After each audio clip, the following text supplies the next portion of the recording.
Today is payday, so let's budget my bi-weekly paycheck using the cashless budgeting method. Hey y'all, welcome or welcome back to the channel. If you are new here, my name is Nikki. If you are returning, welcome back. Now today's video is going to be a little bit different. You're not going to see my face. I look a hot mess anyway, but someone left me a comment saying that the video that I usually post with me budgeting my bi-weekly paycheck, they cannot see my spreadsheet and my workbook. So today's video is going to be solely focusing on my workbook, and I'm going to show you how I actually budget my bi-weekly paycheck using my workbook. So this is my workbook. If you are interested in getting in control of your finances, seeing where your money is going, tracking your savings, tracking your spending, tracking your debt, those type of things, I'm gonna link it down below in the description box. But the very first thing that I do is I turn to my paycheck budget worksheet. And I should have had this covered up because I don't want y'all to see the numbers. So I come to my paycheck budget worksheet, and because I do what is called a budget by paycheck, I use this calendar portion to actually tell myself what bills and expenses am I going to be paying with this paycheck. Now the colors on this calendar represent each one of my paychecks. So pink represent the previous paycheck in September, purple represent the previous paycheck on October 10th, and blue represent the paycheck that I am actually paid today up until the next time that I am paid. Like when it comes to my budget, y'all, I do not play with writing it down, planning it all out. I try to write down every single thing that has a date to it on my calendar portion because this allows me to stay on track. Now, the stuff that you see on here are paid through my checking accounts that I have set up. That's how I do the cashless budgeting system. All of these items comes out of specific checking account that, like my retirement investing and my Roth IRA, each one of them has their own accounts. My mortgage and utility has its own account. And then the rest of the bills are actually paid with my main checking account, and I get more into that after I go through my paycheck and break it all the way down. So let's go ahead and get into the paycheck, and the very first thing that I do is write out my payday. So I know that I am paid on October 24th. I know that all of these bills are actually due on October 24th and throughout the rest of the month, and I know that this paycheck is going to be taking care of all of these bills and expenses. It's going to be automatically coming out of my account, and I kind of like have the same bill, so I typically already know what the amounts is going to be. A lot of the times I over budget for certain items that fluctuates or whatever. So once I write down my pay date, the next thing I focus on is the income. So before I even get started with anything, I see how much money do I have remaining in the account. Now, usually sometimes I don't put this amount on there. I just go with the $1,900 and just go from there. But I wanted to do it the correct way that it's supposed to be done, so I can actually show you the right way and not just going off of just what I'm actually paid. But the remaining amount of money that I had left in my checking account before money was actually deposited into my account was $251.18. Then I come down and I plan out my paycheck part. Now, this is my paycheck number 2. I budget my paycheck at the lowest amount that I've ever received with my paycheck, which is $1,900. I was actually paid $2,124.37. Moving forward, when in the month of November, I'm going to go back to my $2,000 paycheck budget because it seems like my paychecks has been in the $2,000 lately. So now this is something new that I've been doing.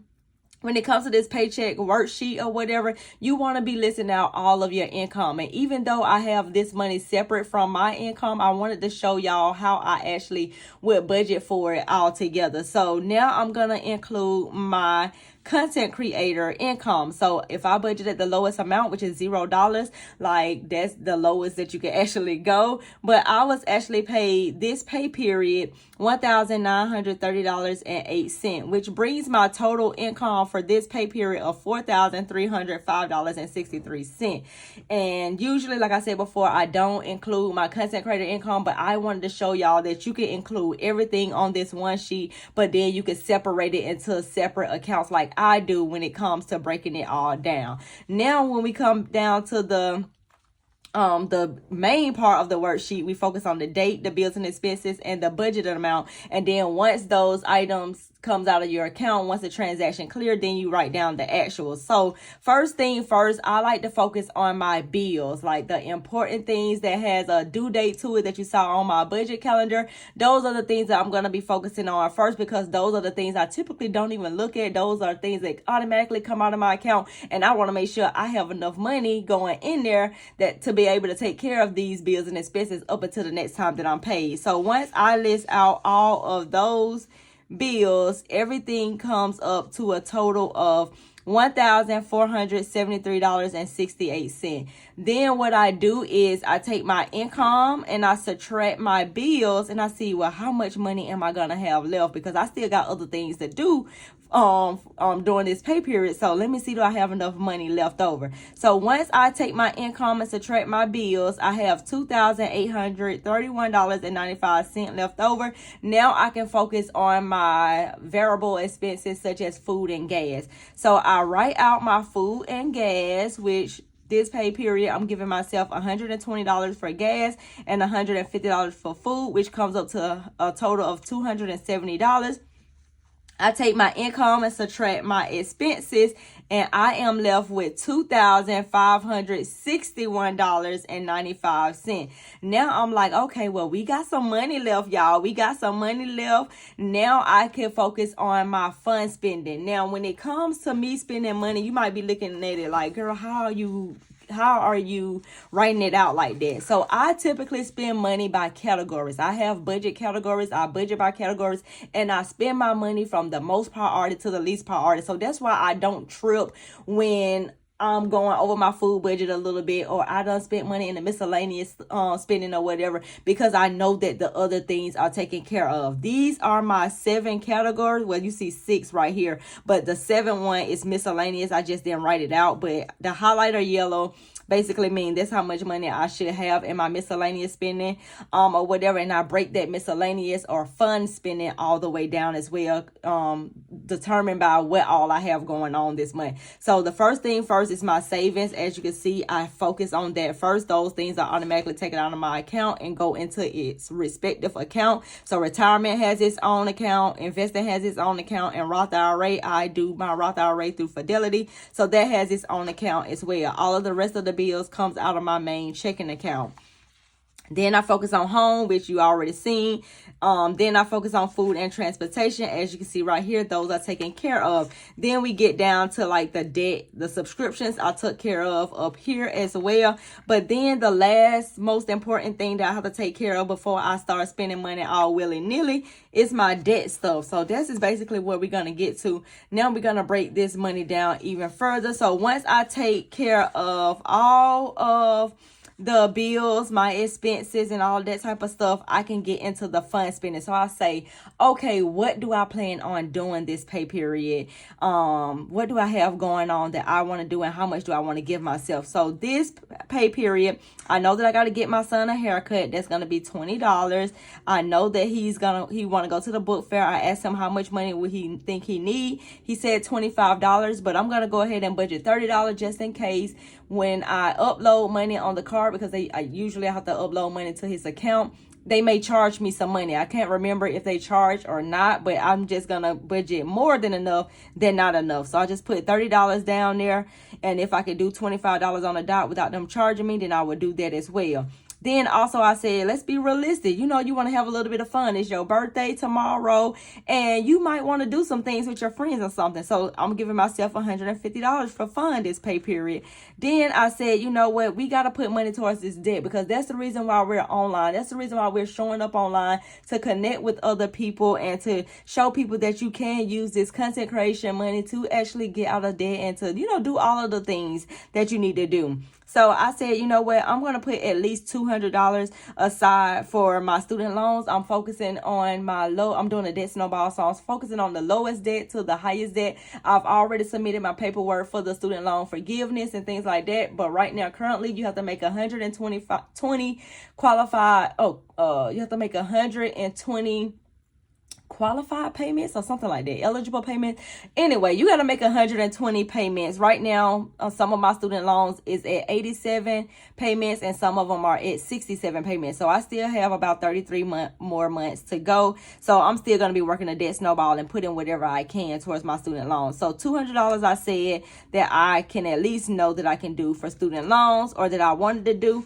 And if you may be asking me, where am I getting these numbers from? I wrote it out on my monthly budget. See, I didn't know that I was going to get some money from my content creator money, so I didn't include it. So now that I got extra money from my content money, I don't necessarily really have to use my income to take care of my debt. I can use my content creator money. But anyway, I'll put it inside of the budget or whatever. And then I know that I got to be realistic with myself. Emergencies may happen. You may get a flat tire.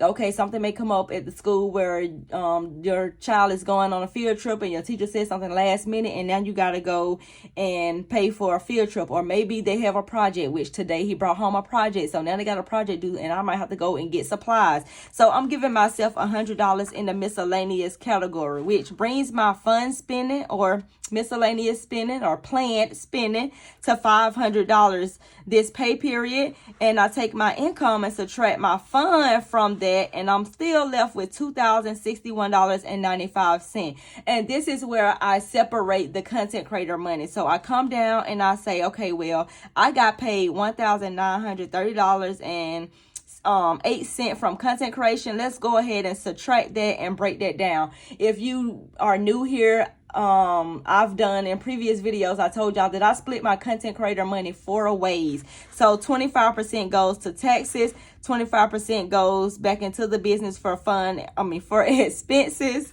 and bills and stuff like that.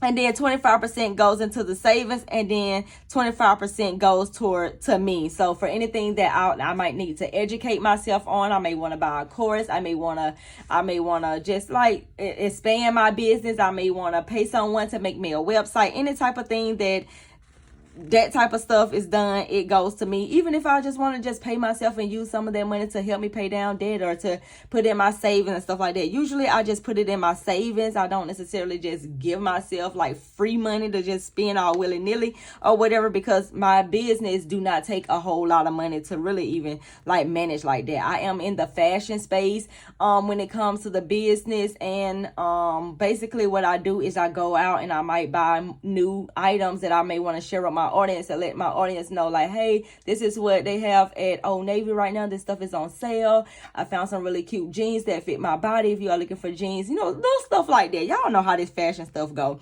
But I make sure I add that inside of the budget as well. So once I take the income and I subtract it from the content creator money, I'm left with $131.87 remaining. Now, I'm not exactly sure what I'm going to be doing with this part of the budget because I've already taken care of everything. I could easily put this back, put this towards a Roth IRA. I could easily put this into the student loan payments. I can easily put it into my savings. I'm not exactly sure what I should do with the $131.87, being that I have taken care of majority of the most important things on this list. Y'all let me know in the comments what you think I should do with this $131.87, and I will see you in the next video. Bye.